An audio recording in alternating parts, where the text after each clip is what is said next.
Hello दोस्तों, नमस्कार। तो आपका स्वागत है आज की क्लास में। तो आज की क्लास में होने वाली है 11वीं क्लास के लिए। आज हम पढ़ेंगे चैप्टर 4 कार्यपालिका। इसमें जितने भी इंपॉर्टेंट क्वेश्चन बनते हैं और कौन से आपके एग्जाम में आते हैं, उन सभी क्वेश्चंस के बारे में हम जानेंगे। चलिए हम बढ़ते हैं पहले क्वेश्चन की ओर। पहला क्वेश्चन है, कार्यपालिका क्या है। तो जैसे कि हम जानते हैं दोस्तों कि सरकार के 3 अंग होते हैं, यानी कार्यपालिका, विधायिका, न्यायपालिका, और सबके अलग अलग कार्य होते हैं। तो आज का टॉपिक हमारा कार्यपालिका। तो कार्यपालिका सरकार का वह अंग है जो विधायिका द्वारा बनाए गए कानून को लागू करता है और प्रशासन चलाता है, या फिर सरकार का वह अंग जो विभिन्न नियमों को, कायदों को लागू करता है और प्रशासन का काम करता है। मतलब कार्यपालिका भाई मुख्य कार्य क्या है, जो भी विधायिका कानून बनाती है उसको लागू करवाने का काम और सरकार को चलाने का काम करता है। लाइक मान लो कोई विधायिका ने कोई कानून बनाया, ट्रैफिक रूल का हम ले लेते हैं भाई। 3 बत्तियाँ होती हैं, लाल, पीली और हरी। कि लाल बत्तियों में सबको रुकना है, पीली में सबको स्पीड कम करनी है और ग्रीन में सबको चलना है। अब भाई इन रूल को पालन करवाने का काम कौन करती है, कार्यपालिका। मान लो कि कोई ट्रैफिक रूल को फॉलो नहीं करता, तो उसके लिए क्या बनाई, ट्रैफिक पुलिस बनाई।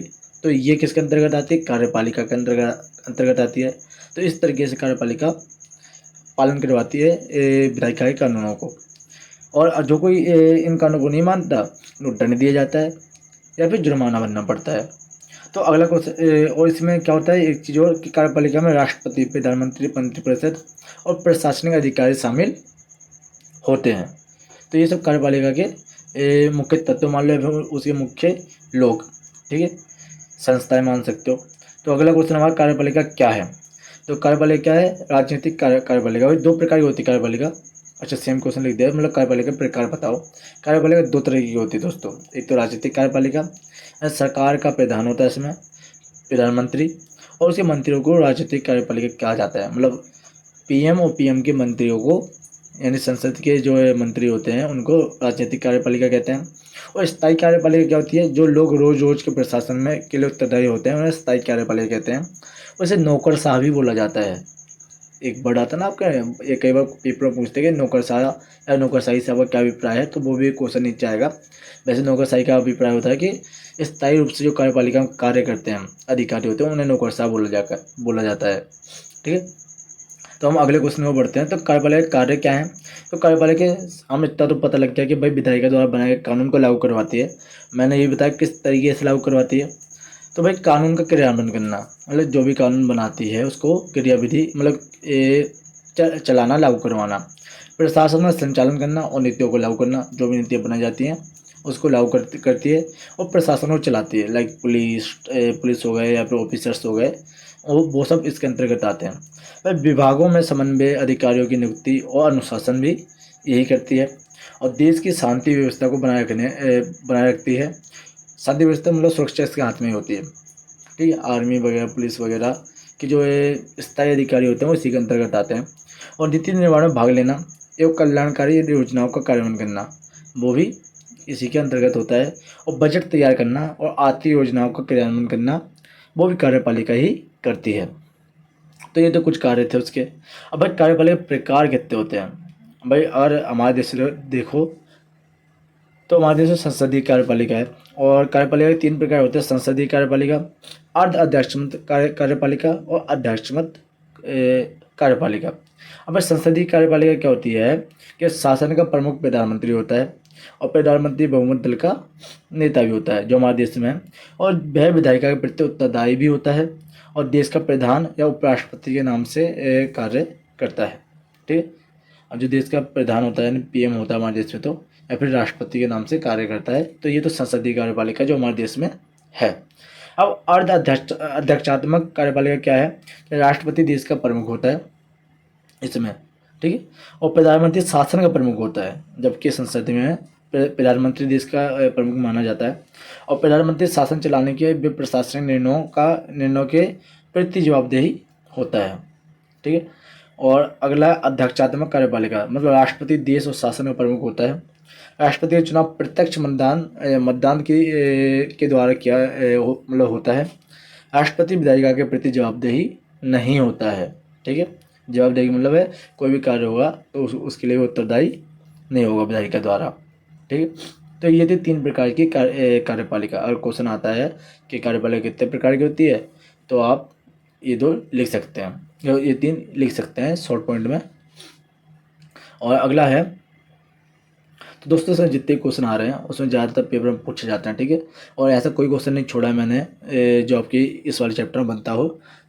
सारे क्वेश्चन मैंने वन शॉट बना दिए हैं आपके। कि राज्य स्तर पर कार्यपालिका कौन बनाता है, अगर भाई पूछा जाए कि राज्य स्तर पर कार्यपालिका कौन बनाता है, तो राज्य स्तर पर राज्यपाल, मुख्यमंत्री, मंत्रिपरिषद मिलकर कार्यपालिका बनाते हैं। अब देखो, अगर हम बड़े लेवल पर बात करें, केंद्र पे बात करें, तो भाई वो अभी हमने ऊपर पढ़ा कि राष्ट्रपति, प्रधानमंत्री और उसके मंत्री मिलकर कार्यपालिका बनाते हैं। अगर ये चीज़ हम राज्य स्तर पर पूछें, तो राज्य स्तर पर आप जानते हो मुख्यमंत्री होता है, जो एज ए पीएम काम करता है राज्य में। जो राज्यपाल होता है वो एज ए राष्ट्रपति काम करता है। और मंत्रिपरिषद यानी सभी विधायक होते हैं। जिस तरह से उसमें मेंबर ऑफ पार्लियामेंट एमएलए होते हैं, वैसे इसमें विधायक होते हैं, मेंबर ऑफ लेजिस्लेटिव इसमें होते हैं, ठीक है। अब आगे बढ़ते हैं कि मुख्यमंत्री की नियुक्ति कौन करता है। वह मुख्यमंत्री की नियुक्ति राज्यपाल करता है। विधानसभा में जिस दल को बहुमत मिलता है, राज्यपाल उसी दल को नेता को मुख्यमंत्री बनाता है। भाई जिस तरह से भाई पीएम को अन्य मंत्रियों के बहुमत के आधार पर चुना जाता है, राष्ट्रपति द्वारा नियुक्ति की जाती है, उसी तरह राज्यपाल द्वारा मुख्यमंत्री की नियुक्ति की जाती है, ठीक है। तो अगला क्वेश्चन हमारा, राज्यपाल की नियुक्ति किसके द्वारा होती है। भाई राज्यपाल की नियुक्ति राष्ट्रपति द्वारा होती है। भाई राज्यपाल के भी कार्य वही होते हैं जो राष्ट्रपति के होते हैं, लेकिन राष्ट्रपति पूरे केंद्र के स्तर पर होता है, मतलब बड़े लेवल पर होता है, और राज्यपाल राज्य के स्तर पर होता है, ठीक है, किसी एक राज्य के लिए। अब भारत में राष्ट्रपति का कार्य कितना होता है और राष्ट्रपति बनने की उम्र कितनी होनी चाहिए। तो भाई भारत में राष्ट्रपति का कार्यकाल 5 वर्ष के लिए ही होता है, और पीएम का भी 5 वर्ष के लिए होता है, और राष्ट्रपति बनने की उम्र मिनिमम 35 वर्ष होती है, ठीक है। अगला क्वेश्चन है हमारा कि किसी राज्य का राज्यपाल बनने के लिए क्या योग्यता आवश्यक होती हैं। अब भाई अगर किसी भी व्यक्ति को किसी भी राज्य का राज्यपाल बनना है, तो राज्यपाल के लिए उम्मीदवार तो भारत का नागरिक होना चाहिए, पहली बात तो इंडियन होना चाहिए, उसकी आयु 35 वर्ष होनी चाहिए, और वह संसद का सदस्य या राज्य विधानमंडल का सदस्य नहीं होना चाहिए, और भाई किसी भी लाभ पद, मतलब वो एज ए किसी और गवर्नमेंट या सरकारी जॉब पर नहीं होना चाहिए, ठीक है। तो ये तो है राज्यपाल बनने की योग्यता, और कुछ इसी से मिलती जुलती होती है राष्ट्रपति बनने की योग्यता, ठीक है। आगे बढ़ते हैं कि राज्यपाल की 3 कार्यकारी शक्तियाँ कौन सी है। राज्यपाल की 3 शक्तियाँ कि वह मुख्यमंत्री की नियुक्ति करता है, ठीक है, और मुख्यमंत्री की सलाह पर अन्य मंत्रियों की भी नियुक्ति करता है, और वह राज्य में राष्ट्रपति शासन लगाने के लिए सिफारिश करता है। और इसी तरह आपको बताऊं तो जैसा इसमें राज्यपाल मुख्यमंत्री की नियुक्ति करता है, उसी तरह राष्ट्रपति मंत्रिपरिषद की सलाह पर पीएम की नियुक्ति करता है, और पीएम की सलाह पर वो अन्य मंत्रियों चुनता है। इसी तरह राज्य में होता है, मुख्यमंत्री की सलाह पर अन्य मंत्रियों की नियुक्ति की जाती है, ठीक है। तो ये तो 3 उसके कार्य हो गए राज्यपाल के। तो कोई 2 कार्य ही पूछता है आपके पेपर में। और अगला क्वेश्चन है कि अनुच्छेद 74(1) में राष्ट्रपति से संबंधित किस प्रावधान का उल्लेख किया गया है। वह अनुच्छेद 74(1) के अनुसार राष्ट्रपति की सहायता और सलाह देने के लिए एक मंत्रिपरिषद होगी, ठीक है, जिसका प्रधानमंत्री होगा, और राष्ट्रपति अपने कार्यों के लिए उनकी सलाह के अनुसार काम करेगा, ठीक है। ये 74(1) में प्रावधान दिया गया है कि राष्ट्रपति की सहायता के लिए, सलाह देने के लिए एक मंत्रिपरिषद होती है, और जिसका प्रधान होता है स्वयं प्रधानमंत्री। राष्ट्रपति अपने कार्यों के लिए उनकी सलाह के अनुसार ही कार्य करता है, जो वो सलाह देते हैं। तो अगले क्वेश्चन की ओर बढ़ते हैं कि भारत के राष्ट्रपति का चुनाव कैसे किया जाता है। भाई तो जो हमारे राष्ट्रपति होते हैं, तो उनके चुनाव के लिए भारत के राष्ट्रपति का चुनाव एक निर्वाचन मंडल के द्वारा किया जाता है। ये भाई निर्वाचन मंडल होता है, भाई इसमें कौन कौन होता है। इसमें संसद के दोनों सदन को निर्वाचित सदस्य तथा राज्यों की विधानसभा के निर्वाचित सदस्य भाग लेते हैं। और राष्ट्रपति का चुनाव एकल संक्रमणीय मतदान प्रणाली से होता है। जो ये राष्ट्रपति का चुनाव है क्या होता है, एकल संक्रमणीय मतदान प्रणाली द्वारा किया जाता है। तो इस तरीके से राष्ट्रपति का चुनाव होता है। और ये प्रणाली क्या है, इसमें सभी जो मेंबर्स होते हैं मिलकर जो सत्ताधारी दल के होते हैं वो मिलकर राष्ट्रपति का चुनाव करते हैं, और जिसके लिए ज़्यादा बहुमत होती है वो विजयी माना जाता है। अगला क्वेश्चन है, उपराष्ट्रपति के चुनाव में कौन कौन भाग लेता है। भाई उपराष्ट्रपति का चुनाव राष्ट्रपति की तरह होता है, इसमें संसद के दोनों सदनों को निर्वाचित सदस्य चुनाव में भाग लेते हैं। मतलब से संसद के दोनों सदस्य भाग लेते हैं चुनाव में। जिस तरीके से राष्ट्रपति का चुनाव होता है ऊपर हमने पढ़ा, उसी तरह से उपराष्ट्रपति का चुनाव भी किया जाता है। बस थोड़ा पावर्स का डिफरेंस हो जाता है दोनों में। अब आगे बढ़ते हैं। प्रधानमंत्री द्वारा अन्य मंत्रियों की नियुक्ति कैसे की जाती है। अब अभी हम पढ़ चुके हैं कि प्रधानमंत्री की नियुक्ति राष्ट्रपति द्वारा की जाती है तथा अन्य मंत्री राष्ट्रपति द्वारा प्रधानमंत्री की सलाह से नियुक्ति किए जाते हैं। वह प्रधानमंत्री को राष्ट्रपति चुनता है, वो भी मंत्रिपरिषद की सलाह पर, और सभी मंत्रियों को चुनने का कार्य प्रधानमंत्री करता है। वो सलाह देता है, एक लिस्ट बना के देता है प्रधानमंत्री को, राष्ट्रपति को, और राष्ट्रपति उनकी नियुक्ति कर देता है। अब उपराष्ट्रपति के कार्य क्या है भाई। उपराष्ट्रपति कुछ इस प्रकार कार्य है कि भाई राज्यसभा के सभापति के रूप में राज्यसभा की कार्यवाही को संचालित करता है और अनुशासन को बनाए रखता है राज्यसभा के अंदर। राष्ट्रपति की अनुपस्थिति में कार्यभार संभालता है। मान लो राष्ट्रपति किसी कार्य से विदेश गया हो, बीमार पड़ गया हो, या किसी कारणवश उपस्थित ना हो, तो भाई उस समय जो राष्ट्रपति का जो पद होता है वो उपराष्ट्रपति संभालता है। राष्ट्रपति रिक्त होने पर कार्यभार संभालता है। उपराष्ट्रपति को राष्ट्रपति द्वारा विशेष कार्य सौंपे जा सकते हैं। अब भाई पहले तीसरा पॉइंट समझते हैं। जो राष्ट्रपति है, मान लो कि उसकी डेथ हो जाए या फिर इस्तीफा दे दे, तो उस समय जो कार्यभार संभाला जाता है वो उपराष्ट्रपति द्वारा संभाला जाता है। ठीक है। अब नेक्स्ट पॉइंट है कि कभी कभी विभिन्न समारोह, कार्यक्रम और प्रतिनिधिमंडलों में भारत का प्रतिनिधित्व करते हैं। अब भाई कई समारोह होते हैं भारत के अंदर, तो उसका जो प्रतिनिधित्व किया जाता है वो उपराष्ट्रपति द्वारा कर लिया जाता है। जिसमें बाई चांस मान लो जो हमारे प्रेसिडेंट है, मतलब राष्ट्रपति उपस्थित नहीं हो पाते, तो उपराष्ट्रपति को भेज दिया जाता है। तो ये तो थे हमारे राष्ट्रपति कार्य। बड़े इजी पॉइंट है। आपके पेपर में आता है तो आप मिनटों में लिख दोगे यहाँ से क्वेश्चन, बस आपको पॉइंटों में लिखना है। और आप चाहो तो निष्कर्ष और लिख दो तो एकदम मज़ा ही आ जाए क्वेश्चन में, और आपको ज़्यादा से ज़्यादा पॉइंट ज़्यादा नंबर मिल जाएंगे टीचर के द्वारा। और आप ऐसे पॉइंटों में आंसर लिखते हो तो टीचर को आसान पड़ जाता है चेक करने में। ठीक। और अगला क्वेश्चन हमारा कि राष्ट्रपति किन स्थितियों में आपातकाल लागू कर सकता है। भाई राष्ट्रीय सुरक्षा खतरे में होने पर, यानी कोई युद्ध की स्थिति हो जाए, या फिर बाहरी आक्रमण, या विदेशी मतलब विदेश से कोई आक्रमण हो जाए, या फिर आंतरिक युद्ध मतलब गृह युद्ध वगैरह हो जाए, तब जाकर राष्ट्रीय सुरक्षा के लिए आपातकाल लगा सकता है। और किसी राज्य में संवैधानिक तंत्र की विफलता हो जाए, मतलब कोई राज्य अपने उसकी सरकार विफल हो जाए, तब वहाँ पर राष्ट्रपति कानून लगाने की मांग हो सकती है और लगाया जा सकता है। देश की वित्तीय स्थिरता को खतरा, मतलब देश में कोई आर्थिक संकट उत्पन्न हो जाए तो ऐसी स्थिति में भी आपातकाल लगता है। तो आपातकाल एक बार लग चुका है 1976 में। ठीक है। तो आगे बढ़ते हैं। अब राष्ट्रपति के विशेष अधिकार लिखिए। राष्ट्रपति को विशेष अधिकार होते हैं, कौन से हैं। पर संवैधानिक रूप से राष्ट्रपति सभी महत्वपूर्ण मुद्दों और मंत्रिपरिषद की कार्यवाही के बारे में सूचना प्राप्त करने का अधिकार होता है। मतलब बस सूचना का अधिकार होता है उसे कि जो भी कार्य हो रहा है मंत्रिपरिषद के अंदर, जो भी बातें हो रही हैं, तो उन सबकी सूचना राष्ट्रपति तक पहुँचाई जाए।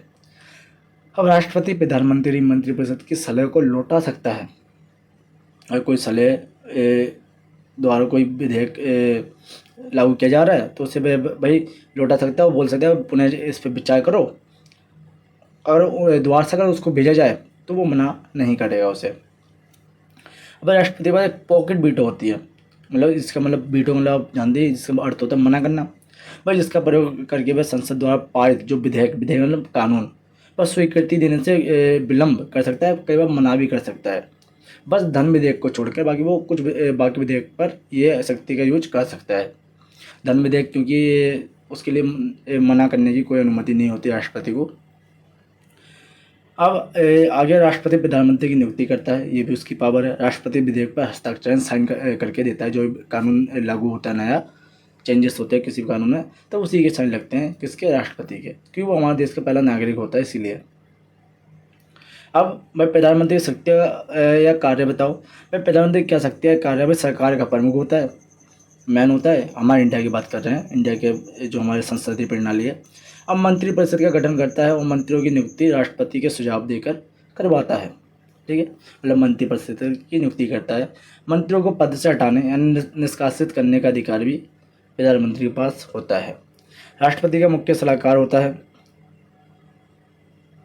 राष्ट्रपति और मंत्रिपरिषद के बीच कड़ी का कार्य करता है। भाई दोनों को जोड़ता है मंत्रिपरिषद और राष्ट्रपति को। मतलब जो भी मंत्रिपरिषद चाहती है वो पीएम को बताती है, पीएम जाके प्रेसिडेंट को बताता है कि ऐसा ऐसा करना है। ठीक है। अब मंत्रिपरिषद की बैठकों की अध्यक्षता करता है, जो भाई मंत्रिपरिषद की बैठक होती है उसका अध्यक्ष कौन होता है? राष्ट्रपति होता है। अब सरकार की नीतियों को निर्धारण और संचालन करता है। भाई सरकारी जो नीतियाँ बनाई जाती हैं उसका निर्धारित करना, उसका संचालन करवाना या करना, वो भी भाई पीएम के हाथ में होता है। तो ये तो थी पीएम की शक्तियाँ। भाई 5 नंबर 6 नंबर में तो अब ये सिंपल से पॉइंट लिख दो और आपको फुल मार्क्स पक्के हैं। अब अगला क्वेश्चन है कि राष्ट्रपति और उसके पद से कैसे हटाया जा सकता है? भाई राष्ट्रपति को महाभियोग की प्रक्रिया द्वारा केवल संविधान का उल्लंघन करने पर हटाया जा सकता है। संसद के दोनों सदनों में 2/3 बहुमत से हटाया जा सकता है। और यही क्वेश्चन अगर बड़े उसमें आए तो कैसे लिखोगे? जैसे नीचे क्वेश्चन दिया गया है, राष्ट्रपति पर महाभियोग कैसे और कब लगाया जाता है, समझाइए। तो भाई राष्ट्रपति पर महाभियोग केवल संविधान का उल्लंघन करने पर ही लगाया जा सकता है। महाभियोग का प्रस्ताव संसद में किसी भी सदन, लोकसभा या राज्यसभा में लाया जा सकता है। भाई दो में से किसी भी सदन में, जैसे हमारे 2 सदन होते हैं यानी लोकसभा और राज्यसभा, किसी भी सदन में पेश किया जा सकता है महाभियोग का प्रस्ताव। अब प्रस्ताव लाने से पहले राष्ट्रपति को लिखित सूचना दी जाती है 14 दिन पूर्व यानी पहले। एक नोटिस दिया जाता है कि भाई आपको हटाया जा सकता है। अब प्रस्ताव को सदन में 2/3 बहुमत से पारित करना होता है। दोनों सदनों द्वारा पारित होने पर राष्ट्रपति पद से हटा दिया जाता है। अगर दोनों में पारित हो गया, बहुमत प्राप्त हो गया इस प्रस्ताव के लिए, तो भाई राष्ट्रपति को अपने पद से हटना पड़ता है। अब नौकरशाह क्या है? अब भाई हमने स्टार्टिंग में पढ़ा था नौकरशाह क्या है, मैंने बताया था कि नौकरशाह व्यवस्था से सरकारी कर्मचारी, अधिकारी प्रशासन और शासन का काम चलाते हैं। मतलब जितने भी कार्यपालिका में स्थायी रूप से कार्यरत लोग होते हैं वो सब क्या है? नौकरशाही। पुलिस, ट्रैफिक पुलिस और बड़े बड़े अफसर जितने भी होते हैं उन सबको नौकरशाही बोला जाता है। मतलब सरकार के अंदर जितने लोग नौकरी करते हैं, यूपीएससी, आईएएस वगैरह, आईपीएस वगैरह, ये सारे नौकरशाह के अंतर्गत ही आते हैं। अगला क्वेश्चन है कि उपराष्ट्रपति को उसके पद से कैसे हटाया जा सकता है? भाई पहले बात तो आपको एक बार बता दूँ कि उपराष्ट्रपति पर महाभियोग लागू नहीं होता है। उपराष्ट्रपति को केवल राज्यसभा का विश्वास खोने से हटाया जा सकता है। मान लो अगर राज्यसभा ने विश्वास खो दिया उपराष्ट्रपति से, तो उसको अपने पद से हटना पड़ेगा। हटाने का प्रस्ताव केवल राज्यसभा में ही लाया जाता है और राज्यसभा में से पूर्ण बहुमत से पारित करना होता है। उसके बाद प्रस्ताव को लोकसभा में साधारण बहुमत पारित करना पड़ता है। भाई मतलब क्या पॉइंट है? अगर भाई राज्यसभा विश्वास खो दे उपराष्ट्रपति और तो उसके लिए केवल राज्यसभा में ही प्रस्ताव लाया जा सकता है, लोकसभा में नहीं लाया जाता। और राज्यसभा से पूर्ण बहुमत से पारित करना होता है। उसके बाद प्रस्ताव को लोकसभा में साधारण बहुमत से पारित किया जाता है। मतलब जितने लोग आए उसका 50% ने अगर हाँ बोल दी तो वो पारित हो जाता है। और दोनों सदनों में पारित होने पर उपराष्ट्रपति पद से हट जाता है। और जैसे कि मैं बताया कि उपराष्ट्रपति पर महाभियोग नहीं लगता है। अगला है कि भाई अध्यक्षात्मक और संसदीय कार्यप्रणाली वाले 2 देशों का उदाहरण दीजिए। भाई अध्यक्षात्मक भाई अमेरिका और ब्राज़ील में है, और संसदीय जैसे मैं स्टार्टिंग में बता दिया था भारत में और जापान में है। जापान का नहीं बताया था लेकिन भारत में बताया था मैंने। और अर्ध अध्यक्षात्मक भारत के अंदर है, मतलब दोनों प्रणाली हमारे देश के अंदर कार्यरत होती हैं, वही अलग अलग, केंद्र पर अलग और राज्य स्तर पर अलग। तो अगर दोस्तों आपको वीडियो अच्छी लगी हो, आपको समझ में आए हों नोट्स अच्छे लगे हों, मैं गारंटी लेता हूँ कि हर चैप्टर से मेरे कुछ ना कुछ क्वेश्चन आते हैं और पेपर से पहले मैं कुछ इंपॉर्टेंट क्वेश्चन प्रोवाइड कराऊंगा आपको, तो वो आपको याद कर लेना तो और ज़्यादा बेटर रहेगा।